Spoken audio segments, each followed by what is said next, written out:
গল্প শুরুর আগে আপনাদের কাছে একটি বিশেষ অনুরোধ। আমাদের চ্যানেল দ্য ওয়ান্ডার ইন বুকশেলফকে সাবস্ক্রাইব করুন। আপনাদের সহযোগিতা এবং ভালোবাসা আমাদের একান্ত কাম্য। ধন্যবাদ। আজকের গল্পটি প্রাপ্তবয়স্ক ও প্রাপ্তমনস্কদের জন্য।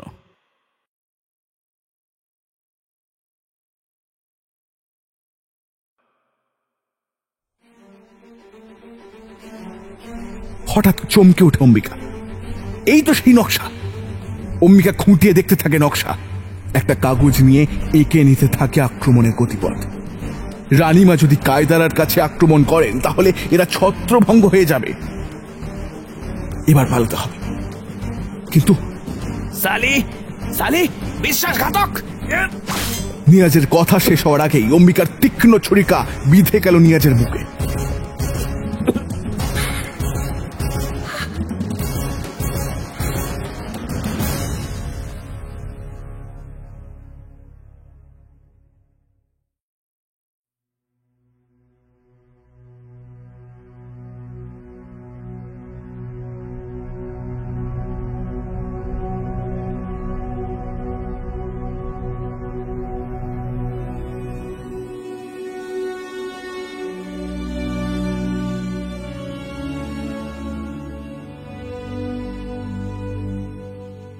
গল্পের দেশে আপনাদের নিয়ে যেতে আমরা আবার তৈরি। বিচিত্র এই দেশ রোমাঞ্চ এবং রহস্যে ভরা। সাহিত্যের এক বিপুল সম্ভার নিয়ে আমাদের বিশেষ প্রয়াস দ্য ওয়ান্ডার ইন বুকশেলফ। থাকবে বাংলা ও বিশ্ব সাহিত্যের ঝুলি থেকে বাছাই করা কিছু গল্প। আর আমাদের আজকের গল্প সুতপা ভদ্র সরকারের লেখা কায়দারা জয়ের নেপথ্যে। আজকের গল্পের মূল চরিত্রে শুভ, সমৃদ্ধি, সাংখ্য ও সোমেশ্বর। গল্পের পোস্টার ডিজাইনে রূপ, ভিডিও এডিটিং ও স্পেশাল এফেক্টসে মলয়। সমগ্র পরিচালনায় আমি সমৃদ্ধি ও শুভ। শুরু হচ্ছে আজকের গল্প কায়দারা জয়ের নেপথ্যে।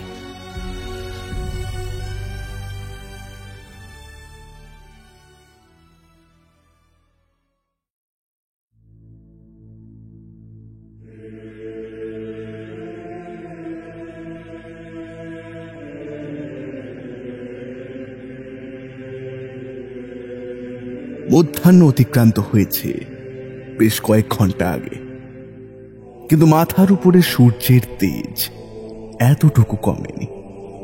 মুইজউদ্দিন বেরিয়ে এলেন তার শিবির থেকে।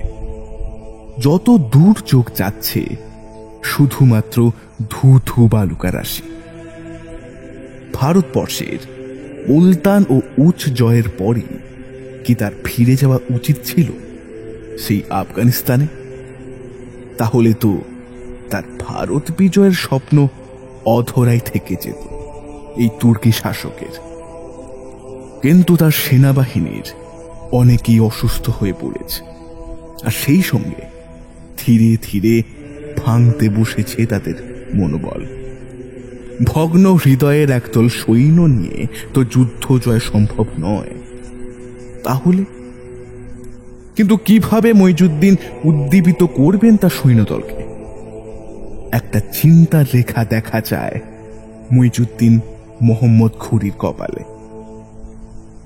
বড় ভাই গিয়াস উদ্দিনকে বা তিনি কি জবাব দেবেন?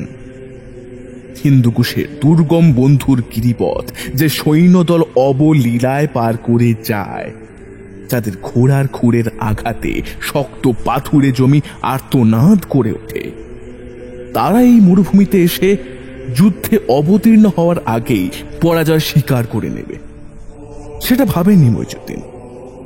কিন্তু এখন তো আর ফেরার উপায় নেই। আল্লাহর উপর ভরসা তাকে রাখতেই হবে। এত সহজে ভেঙে পড়লে তো তাকে চলবে না। হেলমন্দ নদীর অববাহিকার মতো তো জীবনটা হতে পারে না তার। জীবনটা হলো খাইবার গিরিপথের মতো, কখনো সংকীর্ণ, কখনো বন্ধুর, যার মধ্যে দিয়ে যাওয়ার সময় পদে পদে বিপদ উঁথ পেতে থাকে। মুইজউদ্দিনের বাবা বাহাউদ্দিন সাম ছিলেন একজন শাসক মাত্র, মইজুদ্দিন আর তার বড় ভাই গিয়াস উদ্দিন তো দীর্ঘ 3 বন্দী ছিলেন তার চাচা আলাউদ্দিন হুসেনের হাতে। কিন্তু আজ আল্লাহর কৃপায় তার বড় ভাই গিয়াস উদ্দিনের হাতে পরাজিত হয়েছে বাকি ঘুরি শাসকেরা। ইস্তিয়ান আর কাজুরান শাসনের ভার ছিল ওই মুইজুদ্দিনের উপর। কিন্তু এক জায়গায় স্থির হয়ে থাকতে পারেন না এই মুইজুদ্দিন মোহাম্মদ ঘুরি। তার রক্তে রয়েছে নতুন নতুন দেশ জয়ের এক অবাধ নেশা, চোখে রয়েছে সাম্রাজ্য বড় করার স্বপ্ন, আর রয়েছে অসম্ভব ধৈর্য শক্তি আর একাগ্রতা। তাই তো মোহাম্মদ ঘুরি অপ্রতিরোধ্য, অজেয়। হঠাৎ মইজুদ্দিনের মাথায় আসে একজন সামান্য দাসের নাম। ডেকে পাঠান তাকে। অবশ্য সে এখন শুধুমাত্র দাস নয়, সে হল মইজুদ্দিনের ছায়া সঙ্গী, তার সেনাপতি কুতুবউদ্দিন। গজনির এক দাস বণিকের কাছ থেকে তিনি কিনেছিলেন এই কুতুবউদ্দিন আইবককে। একজন দাস যে যুদ্ধবিদ্যায় এত পটু আর এত বুদ্ধিমান হতে পারে, এটা কুতুবউদ্দিনকে না দেখলে বিশ্বাস করতেন না মইজুদ্দিন মোহাম্মদ ঘুরি। সেবক হাজির জাপানা, মাথা ঝুঁকিয়ে কুর্নিশ করলেন কুতুবউদ্দিন। মইজুদ্দিন তাকে বসার নির্দেশ দিলেন। শাসকের আসন থেকে একটু দূরে তাঁবুর মেঝের উপরে বসলেন কুতুবউদ্দিন। সৈন্যরা ধৈর্য আর মনোবল হারিয়ে ফেলছে, তারা অসুস্থ হয়ে পড়েছে এই মরুভূমিতে এসে। এই সৈন্যদল নিয়ে যুদ্ধে অবতীর্ণ হলে যুদ্ধক্ষেত্রে পরাজয় নিশ্চিত। কিন্তু এই মরুভূমি পার হলেই গুজরাট। তবে কি আমার গুজরাট জয়ের স্বপ্ন অথরাই থেকে যাবে? কুতুবউদ্দিনের চোখে চোখ রেখে প্রশ্নটা ছুঁড়ে দিলেন মোহাম্মদ ঘুরি। চাপানা, সৈনিকদের দল বহুদিন আত্মীয় পরিজনদের ছেড়ে রয়েছে। তাদের মধ্যে একটা মানসিক সমস্যা দেখা দিতে পারে, আর এই সমস্যা দূর করা খুব দরকার। অসুস্থতা অর্থাৎ শারীরিক সমস্যার জন্য কবিরাজের ব্যবস্থা করাটা খুবই জরুরি। তাহলে সেই ব্যবস্থা করছো না কেন? চাপানা, আপনার আদেশ পেলেই চেষ্টা করতে পারি, মাথা নিচু করে বললেন কুতুবউদ্দিন। বেশ, তবে সেই চেষ্টাই করো। তবে কি পদক্ষেপ নিতে চাইছো জানতে পারি কি? আপনি আমার প্রভু, আমার শরীর, মন, চিন্তা, ভাবনা সবকিছুর উপর আপনার অধিকার আছে। তাই এই ধরনের কথা বলে আমাকে বিব্রত করবেন না, চাহাবো না। অত্যন্ত প্রীত হলেন মইজুদ্দিন। ওনার চোখ মুখে তার প্রকাশ দেখা গেল। ইশারায় কুতুবউদ্দিনকে তার বক্তব্য রাখতে বললেন। পুরুষ মানুষের দুর্বলতা কিসে সেটা তো আপনি জানেন। সৈনিকদের মধ্যে এই দুর্বলতাকেই আমাদের কাজে লাগাতে হবে। তাদের মানসিক শান্তির জন্য এতে তাদের শরীরও চাঙ্গা হয়ে যাবে। আর অন্যদিকে কবিরাজের খোঁজে আজ আমি বেরিয়ে পড়ছি, জানবো না। ঠোঁটের কোণে মৃদু হাসি দেখা দিয়ে আবার মিলিয়ে গেল সে মইজুদ্দিনের। কিন্তু এই মরুভূমিতে, এই পরিবেশে সেসবের সুবন্দোবস্ত করা যথেষ্ট কষ্টকর। পারবে? আপনি সৈন্যদের জন্য সুরার ভান্ডার খুলে দেওয়ার অনুমতি দিন। আমি মরুদ্যানগুলোতে যাচ্ছি খোঁজ খবর আনতে। কিছু একটা ব্যবস্থা করে তবেই ফিরবো, যাহাবো না। সালাম। তারপর ভোর রাতে মরুভূমির বুকে ঘোড়া ছুটিয়ে দেয় সেই কুতুবউদ্দিন আইবক।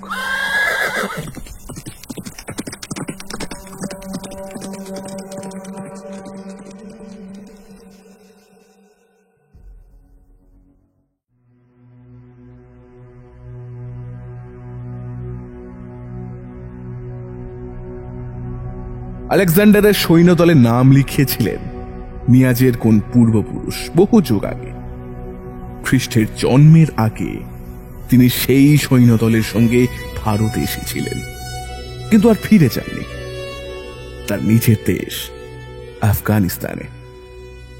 তার মৃত্যুর কোনো খবর তার পরিবার কোনো দিন পায়নি। আবার তার জীবিত থাকার কোনো প্রমাণ বা তথ্য ছিল না তার নিজ আপনজনদের কাছে। ইতিহাসের পাতাতেও স্থান পায় না এই হাজার হাজার অখ্যাত সৈনিকের দল। তবু তাদের নিয়ে গর্ব করে তার ভবিষ্যৎ প্রজন্ম। আর সেই সূত্র ধরে নিয়াজ ছোট থেকেই এই গল্প শুনে এসেছে। হেলমান্দ নদীর শান্ত উপত্যকায় ঋষি পরিবারে মাঝে মধ্যে ওই রকম দু একজন ব্যতিক্রমী কিভাবে জন্মে যায় তার খবর কে রাখে? মায়ের স্নেহ, প্রিয়ার প্রেমের বাঁধন কিছুই তাদের সংসারে আটকে রাখতে পারে না। তারা ছুটে চলে অজানা এক পথের উদ্দেশ্যে। ঘোড়ার পিঠে চড়ে বন্ধুর হিন্দুকুশের গিরিপথে পাহাড়ি ঝড়ের কবলে পড়ে। কোনো মতে বেঁচে ফেরার মধ্যে সে খুঁজে পায় তার বাঁচার মানে। কোন জাদু বলে তাকে সংসারে বেঁধে রাখবে তার প্রিয়জনেরা? তবুও তারা আশা ছাড়ে না। মাত্র 16 বছর বয়সে নূর আসে নিয়াজের জীবন সঙ্গিনী হয়ে। আকাশের তারাগুলো লুকিয়ে পড়ছে, কারণ সূর্যদেব তার আগমন বার্তা ঘোষণা করে দিয়েছে। নিয়াজের পুরো ঠোঁটের স্পর্শের রেশ এখনো যায়নি নূরের পাতলা ঠোঁট থেকে। নিয়াজের বলিষ্ঠ বাহুর বন্ধন আঁকলে রেখেছে নূরকে। নূরের কুঞ্চিত এলোমেলো চুলগুলো ছড়িয়ে পড়েছে নিয়াজের শরীরের উপর দিয়ে। হঠাৎ দূর থেকে ভেসে আসে একটা অনেক ঘোড়ার খুরের আওয়াজ। চঞ্চল হয়ে ওঠে নিয়াজ। এটা এটা কিসের আওয়াজ? শুনতে পাচ্ছ নূর? কেন পাবো না? এটা তো ঘোড়ার খুরের আওয়াজ। এত সকালে ঘোড়ার খুরের আওয়াজ? এতে অবাক হচ্ছ কেন? আমার আব্বু মানদেশে থাকে, আমরাও যেতাম সেখানে। ওখানে রাস্তায় তো অনেকেই ঘোড়ায় চড়ে যাতায়াত করে। তুমি মানদেশে গিয়েছো? হ্যাঁ, আব্বুর ওখানে একটা বাড়ি আছে। আচ্ছা, আমরা সেখানে গিয়ে কিছুদিন থাকতে পারি না? তা পারি, কিন্তু তোমার আব্বু আম্মু কি রাজি হবেন? ওদের আমি রাজি করিয়ে নেব। চলো না, বেরিয়ে আসি মানদেশ থেকে, নতুন শহর দেখবো। বলে সম্মতিসূচক আওয়াজ দিয়ে কিশোরী নূর তার স্বামীর গলা জড়িয়ে আবার তলিয়ে যায় ঘুমের রাজ্যে। এই মানদেশে এসেই নিয়াজ নাম লিখিয়েছিল মইজুদ্দিনের সৈন্যদলে।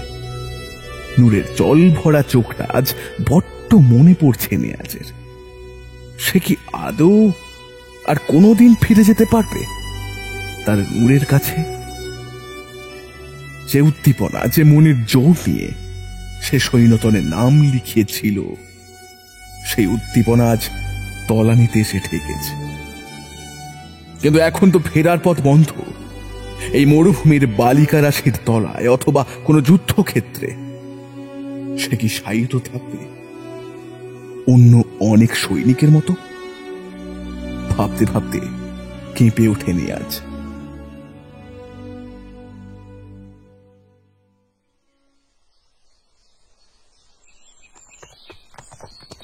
মধ্যাহ্ন সূর্যের প্রখরতাও এই গভীর বনভূমির অন্ধকারকে পুরোপুরি দূর করতে পারেনি।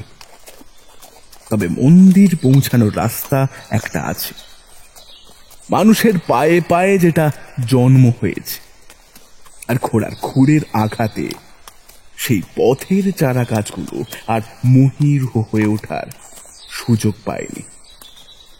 জীর্ণ মন্দিরের নিস্তব্ধতা ভেঙে মাঝে মাঝেই শোনা যাচ্ছে ঘোড়ার ডাক। সোলাঙ্কি পরিবারের কোন এক রাজা কি উদ্দেশ্য নিয়ে এই মন্দির তৈরি করেছিলেন তা জানেন না নাইকি দেবী, কিন্তু আজ তার সন্তান ভীমদেব বিপদের সম্মুখীন হতে চলেছে। তার রাজ্যের অস্তিত্ব সংকট হতে পারে, এ খবর গুপ্তচরের কাছে শুনেছেন বই কি ওই নাইকি দেবী। তাই আগে থেকেই তাকে সাবধান হতে হবে। সেই জন্যই বিশ্বস্ত কয়েকজন সহকারীকে নিয়ে নাইকি দেবী এসেছেন এই গভীর জঙ্গলের মন্দিরে ব্রাহ্মণ সুরানাগের কাছে। সৌম্য দর্শন, গৌরবর্ণ, দীর্ঘদেহ ব্রাহ্মণের বয়স প্রায় 60 অতিক্রান্ত। গুরুদেব, মরুপথে গুজরাটের দিকে ধেয়ে আসছে শত্রুপক্ষ। আমি জানি তুর্কি আক্রমণ করতে চলেছে তোমার রাজ্যের উপর, কিন্তু ধৈর্য হারিও না, ঈশ্বরের উপর ভরসা রাখো। মরুভূমির চরম ভাবাপন্ন আবহাওয়ায় অসুস্থ হয়ে পড়ছে ওই তুর্কি সেনারা। বার্তাবাহকের কাছে এ খবর আমি পেয়েছি। গুরুদেব, আপনি সর্বজ্ঞ, আপনার কাছে আমার ঋণের সীমা নেই। আপনার পরামর্শে এর আগেও গুজরাট রক্ষা পেয়েছে। এখন আমাদের কি করতে হবে আপনি নির্দেশ দিন। তোমার কাছে মহিলা গুপ্তচর বাহিনী আছে? বাহিনী বলা উচিত হবে না গুরুদেব, তবে তবে 4 জন সহচরী আছে যারা আমার কন্যা সম। ওরা অর্থবিদ্যায় যথেষ্ট পারদর্শী। ওরা আমার জন্য জীবন দিতে পারে। একজন নারীর কাছে যা জীবনের চেয়েও মূল্যবান দেশের জন্য, সেটা দিতে কি তারা প্রস্তুত? গুরুদেব,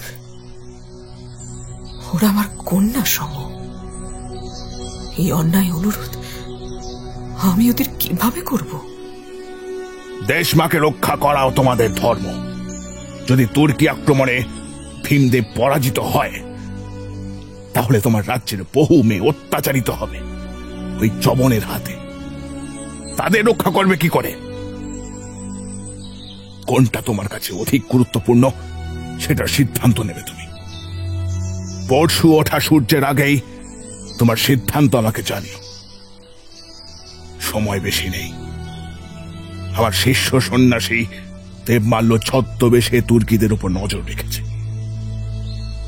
সেই আমাকে বার্তাবাহক মারফত এসব খবরাখবর পাঠাচ্ছে। অতি শীঘ্র সে নিজে আসবে এখানে। গুরুদেবকে প্রণাম করে বেরিয়ে আসে রাজা দ্বিতীয় ভীমদেব সোলাঙ্কির মা নায়িকা দেবী। জঙ্গলের মধ্যে 4টে ঘোড়া দাঁড়িয়ে আছে। নায়িকা দেবী তার ঘোড়াটির পিঠে লাফিয়ে উঠলেন। বাকিরাও চড়ে বসল তাদের নিজ নিজ ঘোড়ার পিঠে। ঘোড়াগুলি ছুটে চলল তাদের রাজধানীর দিকে।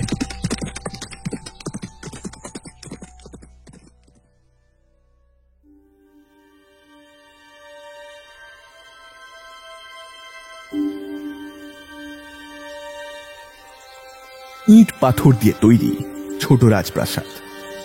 তারই একটা ঘরে ছোট জলচৌকির উপর বসে রয়েছেন নাইকি দেবী। তার পায়ের কাছে বসে রয়েছে 3টি অল্প বয়সী মেয়ে। শকুন্তলা এখন রাজধানীতে নেই, জরুরি কাজে এসে বাইরে গেছে। কেতকী, তারা আর অম্বিকা বসে শুনছিল রানীমার কথা। গুরুদেবের পরামর্শই যে ওনার নির্দেশ, সেটা মানে সকলেই। তারা ওদের মধ্যে বয়সে সবচেয়ে ছোট। ওর অস্ত্রবিদ্যাও এখনো সম্পূর্ণ হয়নি, তাই ওকে এই গুরু দায়িত্ব থেকে মুক্তি দিল বাকি 2 জন ও রানী নিজেই। কেতকী আর অম্বিকার উদ্দেশ্যে নাইকি দেবী বললেন, শকুন্তলা তোমাদের মধ্যে সবচেয়ে বড়।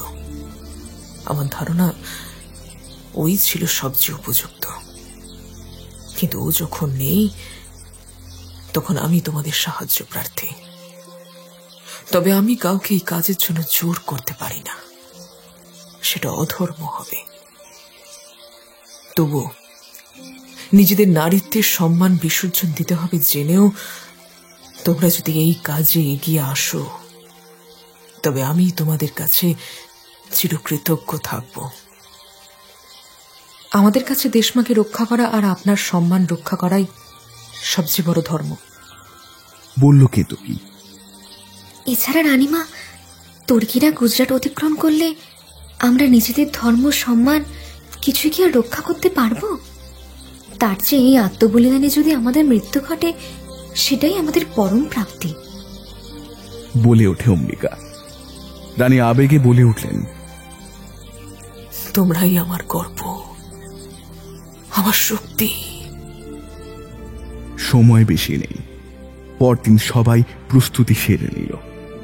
নির্দিষ্ট দিনে অন্ধকার থাকতে থাকতেই 4টে ঘোড়া আবার ছুটে চলল সেই জঙ্গলের পথে। সূর্য অস্ত যাবার আগেই নায়িকা দেবী বেরিয়ে আসবেন সেই জঙ্গল থেকে।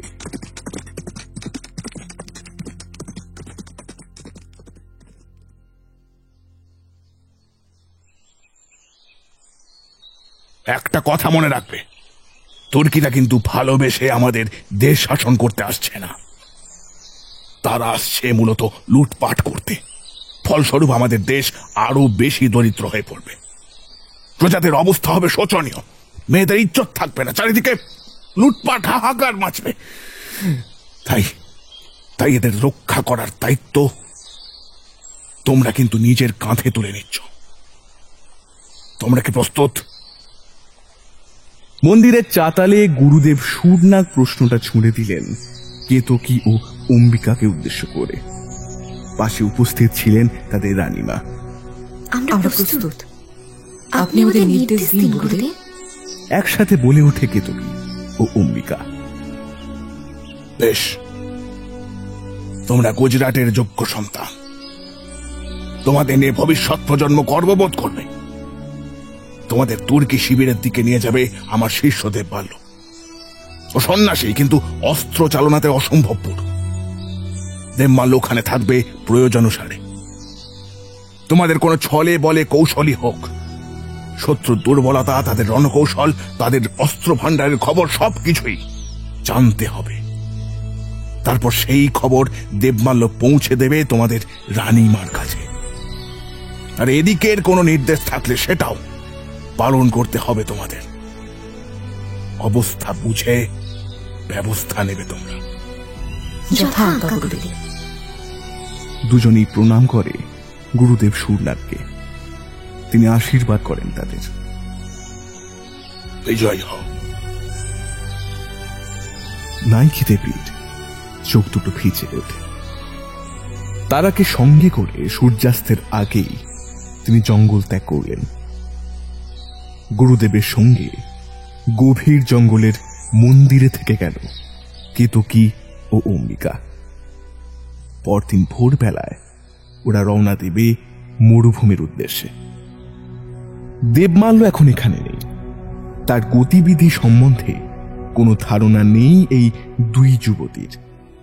কিন্তু অহেতুক কৌতূহল দেখানো তো উচিত নয়। আজ পূর্ণিমার রাত, কিন্তু যে জঙ্গলে দিনের বেলায় সূর্যালোক ঠুকতে কুণ্ঠাবোধ করে, সেখানে পূর্ণিমার চাঁদের আলো কতটুকুই বা প্রবেশ করতে পারে? বনের ভিতরের ঘোড়া চলাচলের যে রাস্তাটা রয়েছে, সেই ফাঁকা দিয়ে আকাশের দিকে তাকিয়েছিল অম্বিকা। মনে মনে ভাবে, আকাশের এই দৃশ্যমান টুকরোটাকে কি গুজরাটের আকাশ বলা যায়? আর কি কোনোদিন নিজের মাতৃভূমিতে দাঁড়িয়ে আকাশ দেখার সুযোগ হবে তার?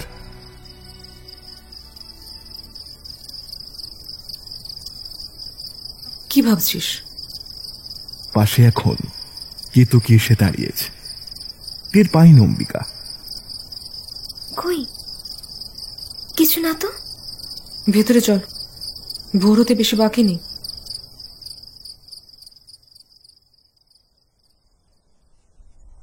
এদিকে কুতুবুদ্দিন রাতের আগেই ফিরে আসে।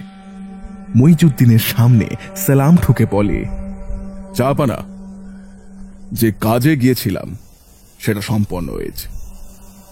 এখান থেকে ভোরবেলায় বেরোলে আমরা সূর্য ডোবার আগেই পাঞ্চাল মুরুত্তানে পৌঁছে যাব। ওখানে সমস্ত কিছুর ব্যবস্থা রয়েছে। আমার একজন দালালের সঙ্গে কথা হয়েছে, সে আমাদের সৈন্যদের মনোরঞ্জনের ব্যবস্থা করবে। অর্থের বিনিময়ে সুন্দরী মেয়েদের সঙ্গে সুরার, কুকুটের মাংস সবকিছুই তারা যোগান দেবে। আমাদের সৈন্যরা মনোবল ফিরে পাবে। এমনকি প্রয়োজনে কবিরাজের ব্যবস্থা করা যেতে পারে জাহাপনা। এবার আপনি যা নির্দেশ করেন। বহুত খুব, কিন্তু আমাকে একটু ভাবতে দাও। অনেক রক্তপাত আর পরিশ্রমের ফসল আজকের এই তুর্কি সাম্রাজ্য। খুব সাবধানে পা ফেলতে হবে, অন্যথায় এ সাম্রাজ্যের অস্তিত্ব বিপন্ন হতে পারে। জাহাপনা, আপনাকে অত্যন্ত দুশ্চিন্তাগ্রস্ত দেখাচ্ছে কেন? অন্তঃপুরের মহিলাদের অনেক সময় রাজনীতিতে এবং দেশ শাসনে বড় ভূমিকা থাকে।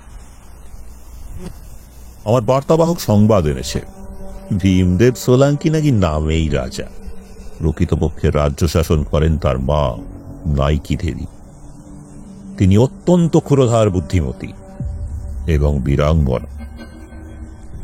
তাই প্রতিপক্ষর ব্যাপারে সর্বদাই সজাগ হতে হবে, বুঝলে? চাপানা, তার মানে এখন কোথাও এমন কোনো গুরুতর ঘটনা ঘটেনি যার জন্য আপনি বিচলিত? আপনি ভবিষ্যতের কথা ভেবে চিন্তিত হচ্ছেন, তাই তো? হ্যাঁ, তা বলতে পারো, কিন্তু আমার চিন্তা কি অমূলক? আপনার চিন্তায় যৌক্তিকতা আছে সম্রাট। কুর্নিশ করে বললেন কুতুবুদ্দিন। মইজুদ্দিন প্রীত হলেন। আজ রাত হয়ে গেছে, কালকের দিনটা সবাইকে সময় দিতে হবে। আগামী পরশু ভোরে আমরা যাত্রা শুরু করব। মইজুদ্দিনকে সালাম জানিয়ে তার নির্দেশ নিয়ে শিবিরের বাইরে গেল কুতুবুদ্দিন। সৈন্যবাহিনীর মনোবল যেন হঠাৎ করেই ফিরে এসেছে। কুতুবুদ্দিন একটু বিশেষ স্নেহের চোখে দেখেনি আজকে। নিয়াজ হলো কুতুবুদ্দিনের খাস লোক। সে এসে সবাইকে জানিয়ে দিয়েছে তাদের এবার যুদ্ধের জন্য প্রস্তুত হতে হবে। তবে তার আগে সম্রাট তার প্রিয় সৈন্যদের মনোরঞ্জনের ব্যবস্থা করেছে। পাঞ্চাল মরুদ্যানে পৌঁছানোর পর তাদের জন্য রয়েছে অঢেল সুরার ব্যবস্থা, আর সঙ্গে সুন্দরী মেয়েরা। যেমন খুশি জীবনটা ভোগ করে নাও। এছাড়া কবিরাজ রয়েছে সেখানে, শরীর সুস্থ হয়ে যাবে। নিয়াজের মনটাও কি নিচে উঠেছে। শরীর ক্ষুধার্ত হয়ে আছে বহুদিন, তাকে কি অস্বীকার করা যায়? বহুদিন নারী সঙ্গের স্বাদ সে পায়নি, কিন্তু সেই স্বাদ তার অজানা নয়। হঠাৎ চোখ দুটো চিকচিক করে ওঠে তার। মরুভূমির তপ্ত বালিতে বসে শুকনো মনের কোণে উঁকি দেয় কোন কিশোরীর মিষ্টি মুখ, যে মুখটা একদিন জল ভরা চোখে তাকে বিদায় জানিয়েছিল। আজ কত বছর হয়ে গেল সে তার খবর জানে না। বছর দেড়েক আগে একজনের হাতে দেশের জন্য কিছু টাকা আর চিঠি পাঠিয়েছিল সে। সেটা কি আদেও পৌঁছেছিল?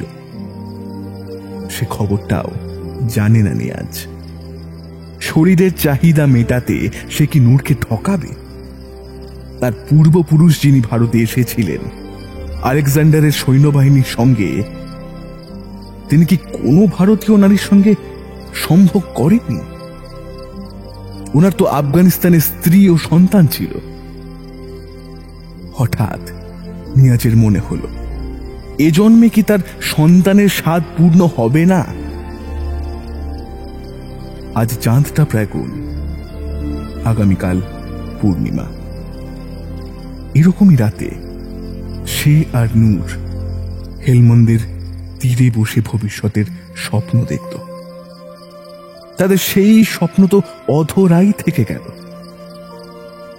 এর জন্য তো নিয়াজ নিজেই দায়ী, কিন্তু তার সেই দায়ভার বহন করে চলেছে নূর। নিজেকে বড় অপরাধী বলে মনে হয় নিয়াজের। ধীরে ধীরে তাঁবুতে ঢুকল নিয়াজ। প্রদীপের আলোটা তখন দুলছে, আর সেই সঙ্গে আধো অন্ধকারে ঘরে দুলছে দুটো ছায়া।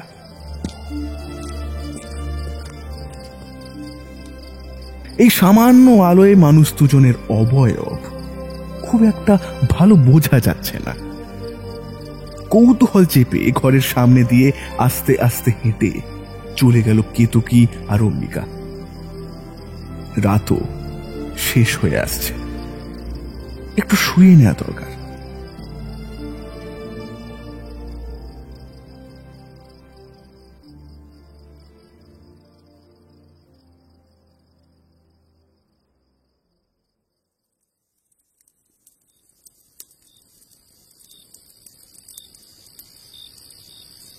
গুরুদেব সুরনাগের সামনে বসে আছে বছর 30-এর সুঠাম চেহারার গৌরবর্ণের এক যুবক। কুচকানো চুলগুলো কাঁধ ছাড়িয়ে পিঠের ওপর ছড়িয়ে পড়েছে। দুজনে মৃদু স্বরে কথা বলছে। যদিও আশেপাশে কেউ নেই, তবু এরা সাবধানে কথা বলছিল। আমাদের দেশের মানুষরাই আমাদের প্রধান শত্রু। তুর্কিরা হয়তো এদেশে ভাষা বুঝতে পারবে না, কিন্তু এদেশের কিছু মানুষই অর্থের বিনিময়ে তুর্কিদের খবরির কাজ করতে পারে। তোমার সংবাদে কোনো ভুল নেই তোদের মারল? না গুরুদেব, খবরের সত্যতা যাচাইয়ের জন্য আমি পাঞ্চাল মরুদ্যানে এই কয়েকদিন কাটিয়েছি। ওখানের সর্দার আমাদেরই লোক। আমাদের কপাল ভালো, কুতুবুদ্দিন নামে ওদের এক সেনাপতি পাঞ্চাল মরুদ্যানে এসে আমাদের ফাঁদে পা দিয়েছে। তাই বলছি, আমার সংবাদ নির্ভুল। তুর্কি নেতা কুতুবুদ্দিনের সঙ্গে আমার কথা হয়েছে। আমি ওনাকে প্রতিশ্রুতি দিয়েছি যে আমি এদেশের সেরা ও সুন্দরী বারবনিতাদের নিয়ে আসব ওনার সৈন্যদের সুখী করার জন্য। প্রয়োজনে কবিরাজ মশাইকেও ব্যবহার করা হবে, তবে মানুষের প্রাণ দেওয়া যার ধর্ম, তিনি তো সহজে মানুষের প্রাণ নিতে চাইবেন না। একটু চিন্তিত দেখায় দেবমাল্যকে। তোমার প্রেরিত দূত আগেই আমাকে খবর দিয়েছিল, তবু আমি অপেক্ষা করছিলাম তোমার জন্য। দেশ মাতৃকাকে রক্ষা করতেই হবে এখন, আর এটাই তোমাদের মূল কর্তব্য, এটা মনে রেখো। আর সেই সঙ্গে ওই মেয়ে দুটিকে রক্ষার ভার আমি তোমার কাঁধে দিলাম।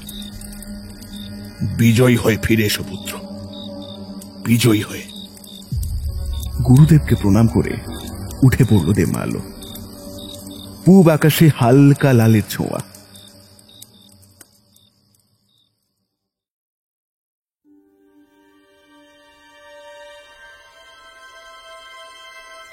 পরদিন সকালে দেবমাল্যকে দেখে একটু অবাক হয়ে গেল কেতকী আর অম্বিকা। এই সুদর্শন যুবক সন্ন্যাসী, এনার সৌন্দর্যের কাছে তো রাজা ভীমদেবের সৌন্দর্য ম্লান হয়ে যাবে। কিন্তু এইসব চিন্তা মনে ঠাঁই দেওয়া উচিত হবে না তাদের। এরা নারী, তাই না চাইলেও নারী সুলভ কিছু ভাবনা তো এদের মনে আসতে বাধ্য। তবে তারা গুজরাটের বীরাঙ্গনা সৈনিক। রানী নাইকি দেবী তাদের উপর ভরসা করেন, তাই রানীমা ও দেশ মায়ের সম্মান রক্ষা করা ওদের একমাত্র ধর্ম।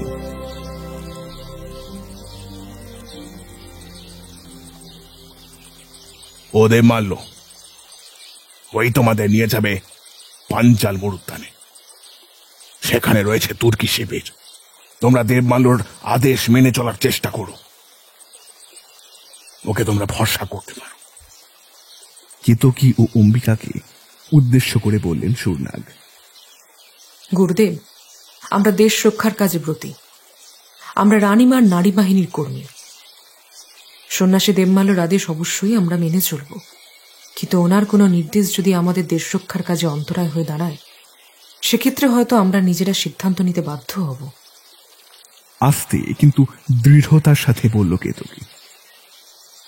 দেবমাল্য প্রকৃতপক্ষে সোলাঙ্কি বংশভূত, সুতরাং সেই হিসেবে ও তোমাদের প্রভু। মৃদু হাসি দেখা গেল গুরুদেবের ঠোঁটের কোণে। কেতকী ও অম্বিকা দুজনেই দেবমাল্যকে কুর্নিশ করল। এরপর গুরুদেব সুরনাগের আশীর্বাদ নিয়ে তিনজনেই ঘোড়ায় চড়ে বসল। ঘন জঙ্গলের মধ্যে সরু পথ দিয়ে ছুটে চলল ঘোড়া।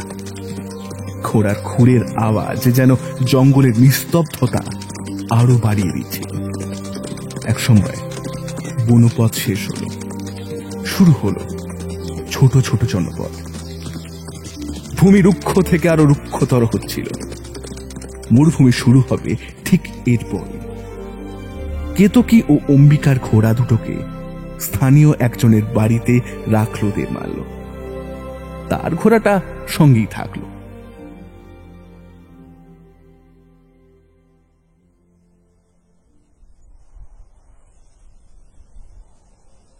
আচ্ছা, তোমাদের কিছু কথা মাথায় রাখতে হবে। বলুন। তোমরা ওখানে যাচ্ছ সৈনিকদের মনোরঞ্জনের জন্য, এটাই কিন্তু সবাই জানবে। তোমাদের আসল উদ্দেশ্য যেন কেউ টের না পায়। তোমাদের ঘোড়ায় চাপা বা অসি চালানোর কৌশল যদি কেউ দেখে ফেলে, তাহলে তার মনে সন্দেহ জাগতে পারে। কুতুবউদ্দিন ওখানের সবচেয়ে বুদ্ধিমান ব্যক্তি। সামান্য দাস থেকে মুইজুদ্দিনের প্রিয় পাত্র হয়ে উঠেছে। শিক্ষিত, ভালো উর্দু বলতে পারে, যুদ্ধবিদ্যায়ও পারদর্শী। তাই ওনার থেকে সাবধান থাকবে। এছাড়াও যুদ্ধের রণকৌশলের হদিশ কিন্তু সাধারণ সৈনিকদের কাছে থাকে না। মুইজুদ্দিন কিংবা কুতুবউদ্দিনের কাছ থেকে তোমাদের সেই গোপন তথ্য জানতে হবে। ওই দুজনকে বশ করাই তোমাদের মূল উদ্দেশ্য। আমার পরিচয়, আমি বারবণিতাদের দালাল। ওখানে কিন্তু অনেক দেহ প্রসারিণী থাকবে। তাদের থেকে তোমরা যে আলাদা, এটা যেন কেউ বুঝতে না পারে। আমরা চেষ্টা করব সন্ন্যাসী দেবমাল্য, বলল অম্বিকা। আপনাকে একটা অনুরোধ জানাবো দেবমাল্য। দেবমাল্যের চোখে চোখ রেখে বলে কেতকী। বলো। যদি প্রয়োজন হয় আমাদের হত্যা করতে যেন আপনার হাত না কাঁপে। রানী নায়িকা দেবী আমাদের সন্তানের মতোই স্নেহ করেন। আমাদের রানীমা ও আমাদের দেশমাকে রক্ষা করতে গিয়ে যদি আমাদের প্রাণ যায়, সে মৃত্যু হবে গর্বের। মুখে কিছু না বললেও দেশমাতৃকার এই দুই বীরাঙ্গনাকে মনে মনে প্রণাম করে দেবমাল্য। তারপর উট ভাড়া করে তার উপরে এই দুই বীরাঙ্গনাকে তুলে দিলেন দেবমাল্য। নিজে লাফিয়ে উঠলেন নিজের ঘোড়ার উপর।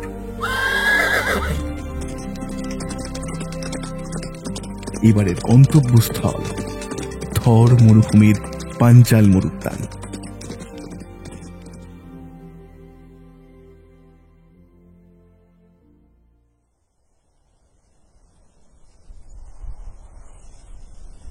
হালকা সোনালী রঙের বালুকা রাশির উপর সূর্যের লাল আভা ছড়িয়ে পড়েছে। অম্বিকা ভাবছে, গুজরাটের সমুদ্র সৈকত দিয়ে কি আর কোনো দিন হেঁটে বেড়াবে না সে? গুজরাটের এই নিভৃত পল্লীতে, যেখানে তার পরিবার থাকে, সেই গ্রাম যে সমুদ্র বেষ্টিত, কোনো দিন কি সে ফিরে যেতে পারবে না সেই সমুদ্র ঘেরা গ্রামে? যুদ্ধে নায়িকা দেবীর জয় হলে সে ছুটি নিয়ে ঘুরে আসবে তার নিজের গ্রামে। আজ সব কিছু ছাপিয়ে তার ছেলেবেলার কথা, পরিবারের কথা বড্ড বেশি করে যেন মনে পড়ছে। সূর্য ধীরে ধীরে ডুবে যাচ্ছে দিক চক্রবালে। তার প্রাণটাও তো ঠিক জীবন মৃত্যুর দিক চক্রবালে দোদুল্যমান অবস্থায় রয়েছে। ধরা পড়ে গেলে মহিলা বলেও ছাড়া পাবে না এই দুই গুপ্তচর। সেক্ষেত্রে তাদের দুজনকে ছুঁড়ে দেওয়া হবে লোলুপ ক্ষুধার্থ মাতাল একদল সৈনিকের মাঝে। আর যতক্ষণ তাদের দেহে প্রাণ থাকবে ততক্ষণ তারা হবে ভোগ্য বস্তু। তাই তো কেতকী বলেছিল, প্রয়োজনে তাদের হত্যা করতে দেবমালের হাত যেন না কাঁপে। কিন্তু এই সৈনিকটার মুখটা এত বিষণ্ণ কেন? একটু দূরে দাঁড়িয়ে থাকা নিয়াজকে দেখতে দেখতে ভাবে অম্বিকা। এদিকে নিয়াজ ভাবে, তার কি আর কোনোদিন ফেরা হবে সেই পাহাড় ঘেরা আফগানিস্তানে, সেখানে হেলমন্দের তীরে এই রকম এক সূর্যাস্তের সময় হয়তো নূর তার ফেরার প্রতীক্ষায় অপেক্ষা করে আছে। সূর্যের আলো কমে আসছে, ম্লান দেখাচ্ছে সূর্যকে, আর সেই মলিনতা যেন ছড়িয়ে পড়ছে নিয়াজের মুখমণ্ডলে। কিন্তু আজ তো আর আফসোস করে লাভ নেই। সে নিজেই খেয়াল বসে তার জীবনটাকে অকুল দরিয়ায় ভাসিয়ে দিয়েছে।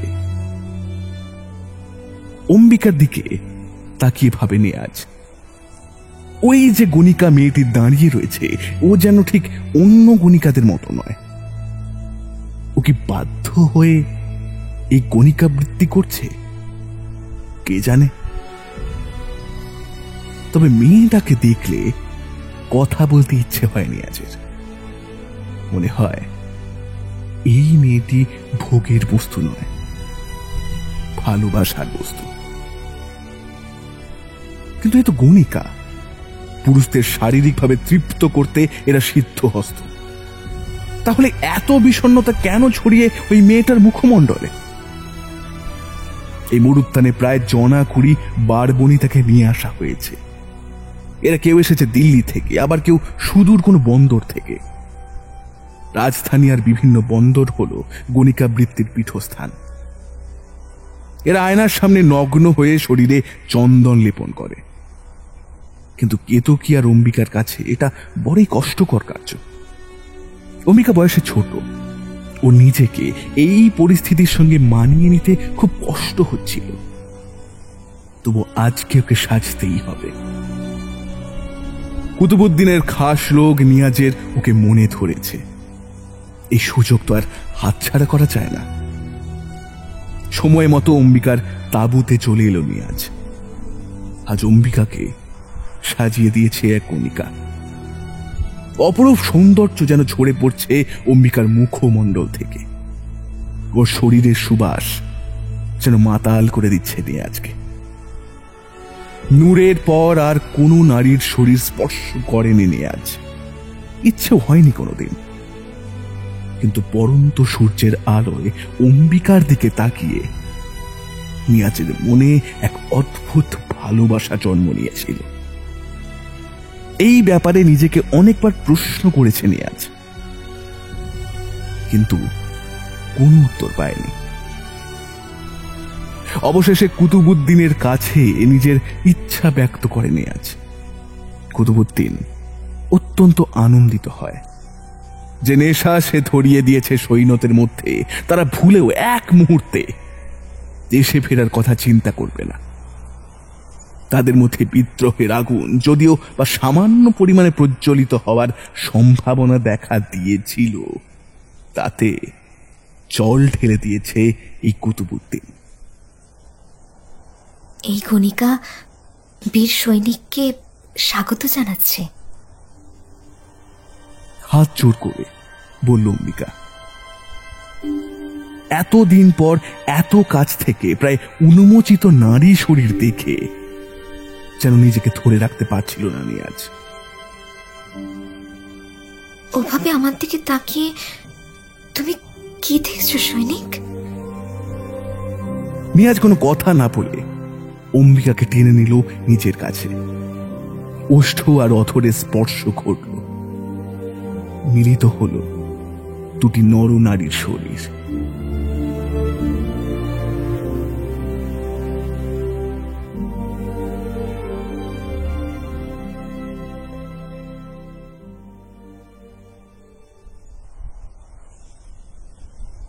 অম্বিকা, দেশরক্ষা কিন্তু আমাদের ধর্ম, এটা ভুলে যাস না। অম্বিকার দিকে সন্দেহের চোখে তাকিয়ে বলল কেতকী। তোমার সন্দেহ হচ্ছে কেন?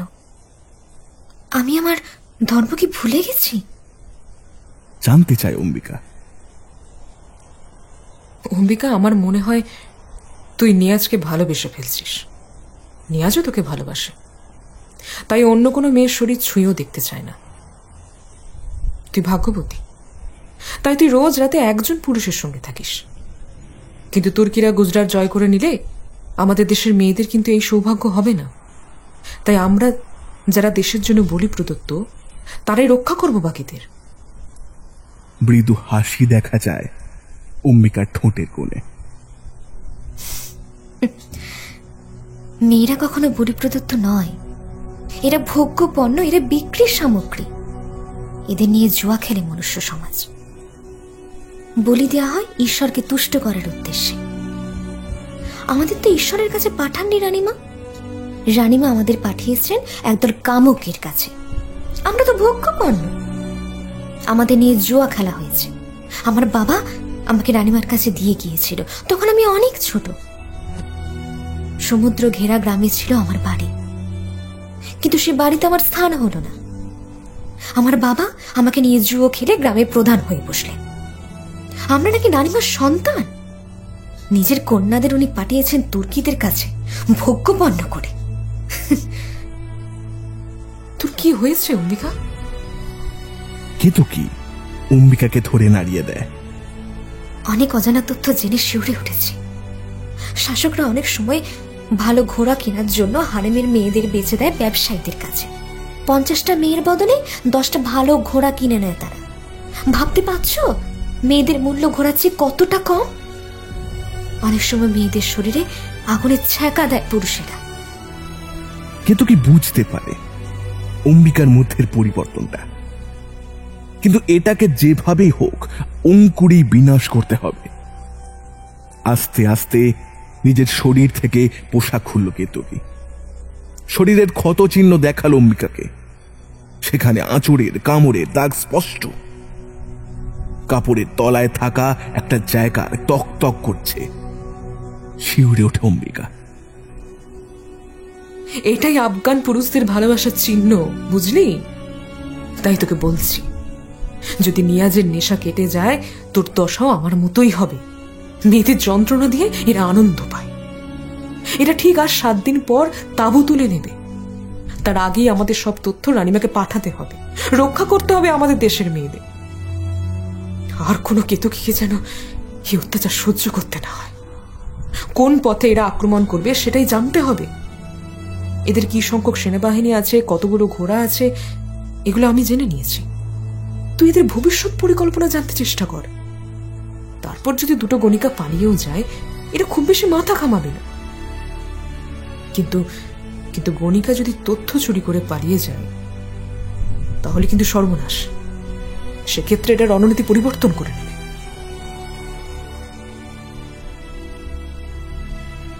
আস্তে আস্তে ক্লান্ত শরীর বিছানায় এলিয়ে দেয় কেতকী। চোখ দুটো আস্তে আস্তে বুঝে ফেলল কেতকী, কিন্তু দু চোখের সীমানা দিয়ে লবণাক্ত তরল গড়িয়ে পড়তে থাকে বিছানায়। সে বীরাঙ্গনা, সেটা নিয়ে সে গর্বিত, কিন্তু সে তো একজন নারী। তার অনাঘ্রাত শরীরটা কয়েক দিনের মধ্যেই হয়ে গেছে অপবিত্র, ছিন্ন ভিন্ন। শারীরিক ও মানসিক যন্ত্রণায় ক্ষতবিক্ষত হচ্ছে সে। কিন্তু এই যন্ত্রণার প্রকাশ ঘটানো যাবে না। তাহলে যে অম্বিকা দুর্বল হয়ে পড়বে, তাহলে যে বাঁচানো যাবে না গুজরাটকে। গুজরাটের হাজার হাজার মেয়ে হবে তার মতোই ক্ষতবিক্ষত। তাদের রাজ্যে মানুষের হয়তো অর্থের প্রাচুর্য নেই, তবু দুবেলা আহার তাদের জোটে। সম্মান নিয়ে তারা বেঁচে আছে। পশুর মতো সেখানের মেয়েদের কিন্তু পণ্য হিসেবে বিক্রি করা হয় না। তবে রানী নাইকি দেবীর কাছে অনেক মেয়ে আছে। তারা কেউ রানীর সহচরী, আবার কেউ বা রক্ষী বাহিনীর সেনানী, আবার কেউ বা দাসী। তারা কেউ কিন্তু কৃতদাসী নয়। গুজরাটের তুর্কি শাসনের ভয়াবহতা চিন্তা করেই মনে মনে শিউরে ওঠে কেতকী। আটকাতে হবে এই জবনদের। আজ দেবমাল্য আবার আসবে, খবর সংগ্রহ করতেই হবে। অম্বিকার চোখ দুটো জলে ভরে ওঠে। ক্ষমা চেয়ে নেয় কেতকীর কাছে। নিয়াজের ভালোবাসায় অন্ধ হয়ে সে নিজের দায়িত্ব কর্তব্যে অবহেলা করেছিল, কিন্তু এবার সে নিজের ভুল অবশ্যই সংশোধন করে নেবে, প্রয়োজনে নিজের জীবন দিয়ে।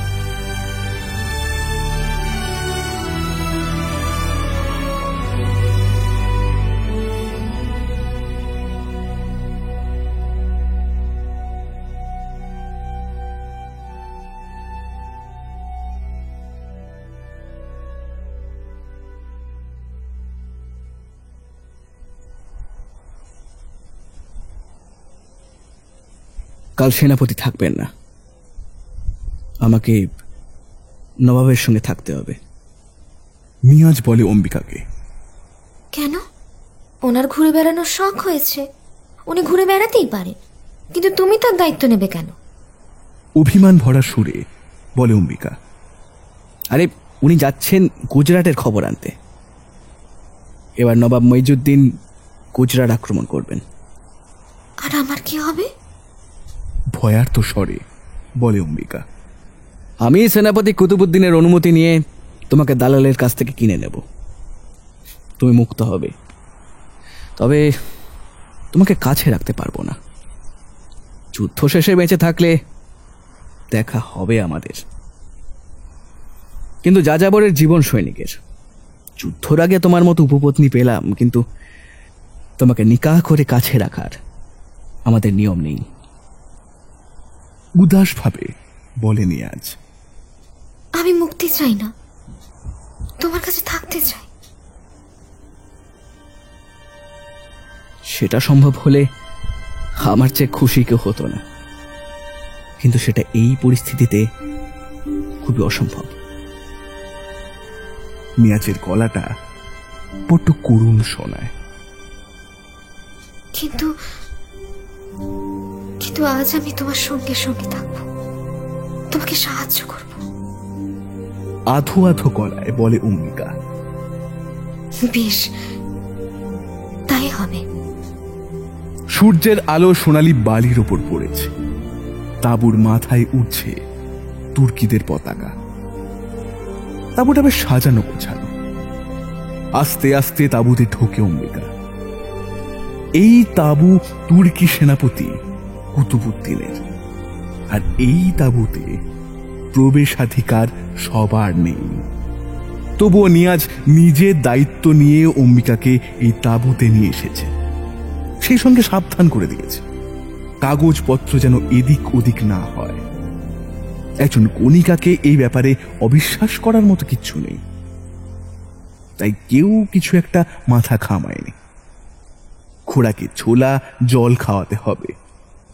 নিয়াজ তাঁবু থেকে বেরিয়ে যায়। আজ একটা অদ্ভুত পরিস্থিতির মুখোমুখি অম্বিকা। তাকে খুব তাড়াতাড়ি কাজটা শেষ করার জন্য চেষ্টা করতে হবে, কিন্তু তার মধ্যে চলছে একটা অদ্ভুত টানাপোড়েন।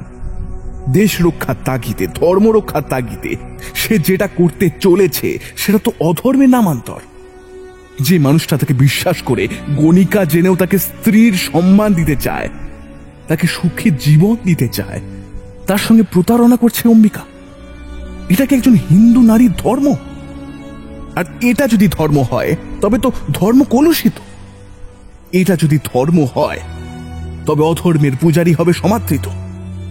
আর এটাই যদি ধর্ম হয় তবে তো মিথ্যা হবে সম্পর্ক, মিথ্যা হবে বিশ্বাস। অম্বিকা মনে মনে তার ঈশ্বরকে প্রণাম করে বলে, হে ঈশ্বর, তুমি পথ দেখাও, তুমি চালনা করো আমাকে। আমি এই মুহূর্তে যেটা করছি তার দায়ভার থেকে মুক্ত করো আমাকে। হঠাৎ চমকে ওঠে অম্বিকা। এই তো সেই নকশা, অম্বিকা খুঁটিয়ে দেখতে থাকে নকশা, একটা কাগজ নিয়ে এঁকে নিতে থাকে আক্রমণের গতিপথ। রানীমা যদি কায়দারার কাছে আক্রমণ করেন তাহলে এরা ছত্রভঙ্গ হয়ে যাবে। এবার পালাতে হবে, কিন্তু সালি সালি বিশ্বাসঘাতক! নিয়াজের কথা শেষ হওয়ার আগেই অম্বিকার তীক্ষ্ণ ছুরিকা বিঁধে গেল নিয়াজের বুকে।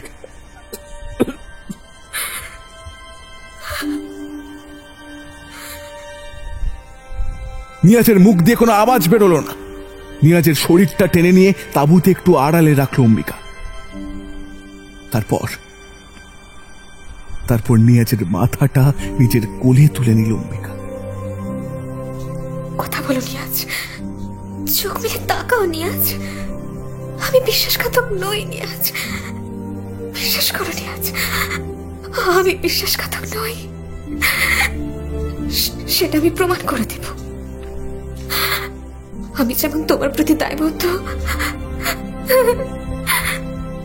তেমনি আমার দেশের প্রতিও দায়বদ্ধ। একটু অপেক্ষা করো নিয়াজ, একটু অপেক্ষা করো।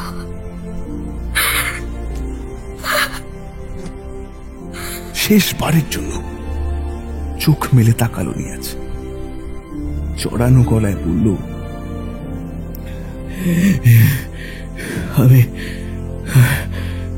আমি তোমাকে বিশ্বাস করেছিলাম। তোমাকে নিয়ে আমি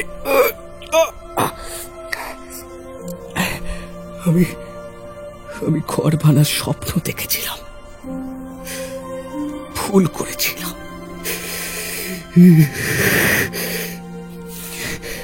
নূরের জায়গায় তোমাকে বসিয়েছিলাম আমি। আল্লাহ আমাকে তার শাস্তি দিলেন, শাস্তি।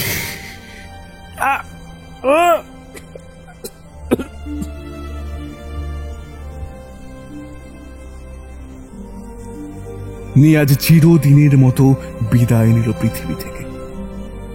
নিজের বাড়ি থেকে, আফগানিস্তান থেকে বহু দূরে, ভারতের এক মরুভূমির বুকে নিভে গেল তার জীবনদীপ। আফগানিস্তানে তার প্রিয়া কি আজও তার অপেক্ষায় বসে আছে? সেটাও তার অজানাই থেকে গেল।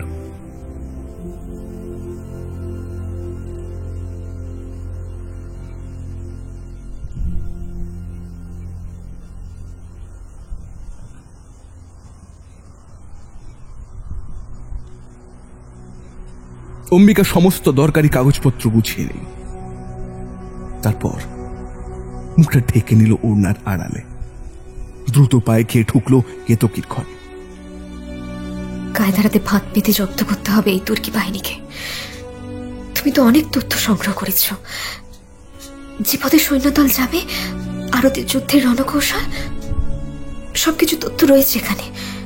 তোমরা পালিয়ে যাও, তোমরা পালিয়ে যাও। আমরা পালিয়ে যাব? আর তুই? না, তোমাদের রক্ষার দায়িত্ব আমার উপর। তোমাকে এখানে রেখে আমি কাপুরুষের মতো পালিয়ে যেতে পারি না। গম্ভীর গলা শোনা যায় দেবমালের। দেবমাল, আপনাকে হয় গুজরাটকে রক্ষা করতে হবে, কিংবা আমাকে। আমার জন্য যদি আপনি গুজরাটের সঙ্গে বিশ্বাসঘাতকতা করেন, সেটা কি আপনার ধর্মে সইবে? দেবমালের চোখে চোখ রেখে প্রশ্ন করে অম্বিকা, কে এই নারী? একে তো দেবমালও চেনে না। এ তো সম্পূর্ণ অপরিচিতা তার চিরসঙ্গী কেতকীর কাছে। প্রেমের আগুনে দগ্ধ হয়ে আজ পাথর হয়ে গেছে অম্বিকা, যার বিনাশ সম্ভব নয়। রোদ একে জ্বালাতে পারবে না, জলোচ্ছ্বাস একে প্লাবিত করতে পারবে না। দেশ প্রেমের ধর্ম পালন করে এবার সে যাচ্ছে তার প্রিয় মানুষটার কাছে। অম্বিকাকে আজ তার সংকল্প থেকে টলানো যাবে না কিছুতেই। গুজরাটের শত্রু, ভারতের শত্রু নিয়াজ নামের বিধর্মী সৈনিকটি হল এই অম্বিকার প্রেমিক। নিয়াজের প্রেম ছিল পবিত্র, সেই শাশ্বত প্রেমকে মর্যাদা দেবে অম্বিকা। অম্বিকা, পাগলামি করিস না, পালিয়ে চল, ধরা পড়লে জন্তুগুলো ছিঁড়ে খাবে আমাদের। ভয়ার্ত গলায় বলে ওঠে কেতকী। মৃত্যুকে ভয় পাও তুমি? শ্লেষ ফুটে ওঠে অম্বিকার গলায়। মৃত্যু ভয় আমার নেই, সেটা তুই ভালো করেই জানিস, কিন্তু সেই মৃত্যুটা যদি যুদ্ধক্ষেত্রে ঘটে তবে সেই সম্মানের মৃত্যুকে বরণ করে আমি গর্বিত হব। কিন্তু কতগুলো বিধর্মী জন্তুর হাতে আমরা লাঞ্ছিত হয়ে মৃত্যুবরণ করব কেন? সময়কে ধরে রাখা যায় না, সে কিন্তু আপন গতিতে বয়ে চলেছে। আমি আমার দেশ রক্ষা ধর্ম পালন করেছি। পালিয়ে যাও তোমরা, অন্যথায় সময় অতিক্রান্ত হয়ে যাবে। গুজরাটের সামনে বিপদ, তাকে রক্ষা করো। আর তুই? আমি এই হাতে নিয়াজকে হত্যা করেছি। খবরটা চারিদিকে জানাজানি হওয়ার আগে আমাকে কিছু করতে হবে। তোমরা পালিয়ে যাও। কেতকীর তাঁবু থেকে বেরিয়ে যায় অম্বিকা। নিয়াজের নিথর দেহটাকে দু হাতে জড়িয়ে ধরে অম্বিকা। নিজের ঠোঁট দুটো চেপে ধরে নিয়াজের ঠোঁটে। নিয়াজের দেহ থেকে উত্তাপ তখনও পুরোপুরি বিলুপ্ত হয়নি। তার দেহটাকে আঁকড়ে ধরে আস্তে আস্তে তার পাশে শুয়ে পড়ে অম্বিকা। একটু বাদেই তারই লাগানো আগুনে ভস্মীভূত হয়ে যাবে তাদের দুজনের নশ্বর শরীর দুটো। তাঁবুর বাইরে তখন ছুটোছুটি আরম্ভ হয়ে গেছে। সেনাপতি কুতুবুদ্দিনের অনুপস্থিতিতে তার তাঁবুতে আগুন লাগলো কিভাবে? কিন্তু সেই আগুন থেকে বাঁচানো যায়নি নিয়াজ আর তার একজন গণিকাকে। নিয়াজ হয়তো আগুন লাগার পর দরকারি সমস্ত তথ্য রক্ষা করতে চেয়েছিল। কুতুবুদ্দিনের পরে বিশ্বস্ত ছিল সে, কিন্তু নিয়াজের সঙ্গে এই গণিকার মৃত্যু ঘটল কি করে? তুর্কি শাসক মইজুদ্দিন ও তার সেনাপতি কুতুবুদ্দিন ও আরো অনেকের কাছে কিছু প্রশ্নের উত্তর চিরকাল অধরাই থেকে গেল। মরুভূমি দিয়ে ঘোড়া ছুটিয়ে দিল দেবমাল্য ও কেতকী। হঠাৎ তারা থমকে দাঁড়ালো। সূর্যের প্রখর রৌদ্রের মধ্যে দিয়েও দেখা যাচ্ছে আগুনের লেলিহান শিখা। দাউ দাউ করে জ্বলছে বিশাল এক তাঁবু। পুড়ে গেছে তাঁবুতে লাগানো তুর্কিদের পতাকা। কেতকীর চোখ দিয়ে গড়িয়ে পড়তে লাগলো জল। কিন্তু সময় খুব কম, আবেগকে প্রাধান্য দেওয়া সম্ভব নয়। দায়িত্ব ও কর্তব্যের স্থান যে তারও আগে। একটু থেমেই দেবমাল্য আর কেতকী আবার ছুটিয়ে দিল তাদের ঘোড়া। যত তাড়াতাড়ি সম্ভব তাদের পৌঁছাতে হবে রানী নাইকি দেবীর কাছে।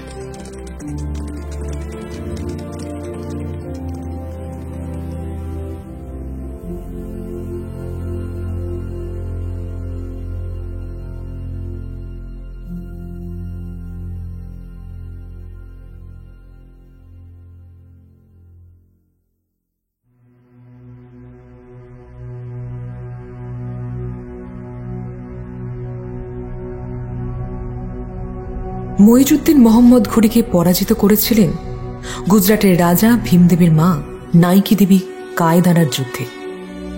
মরুভূমি পার হতে গিয়ে শক্তি হারিয়েছিল তুর্কি বাহিনী। এই ঐতিহাসিক পটভূমিকায় রচিত এই কল্প কাহিনী শেষ হল সুতপা ভদ্র সরকারের লেখা কায়দারা জয়ের নেপথ্যে। আজকের গল্পের বিভিন্ন চরিত্রে শুভ, সমৃদ্ধি, সাংখ্য ও সোমেশ্বর। গল্পের পোস্টার ডিজাইনে রূপ, সাউন্ড ডিজাইনে শুভ, ভিডিও এডিটিং ও স্পেশাল এফেক্টসে মলয়, সমগ্র পরিচালনায় সমৃদ্ধি ও শুভ। আজকের গল্পটি শুনে ভালো লেগে থাকলে অবশ্যই লাইক ও শেয়ার করুন এবং আমাদের চ্যানেলকে সাবস্ক্রাইব করুন। আপনাদের বিভিন্ন মতামত আপনারা কমেন্ট করেও আমাদের জানান। ফিরে আসবো পরের সপ্তাহে আবার এক রোমাঞ্চকর গল্প নিয়ে। শুনতে থাকুন দ্য ওয়ান্ডার ইন বুকশেলফ।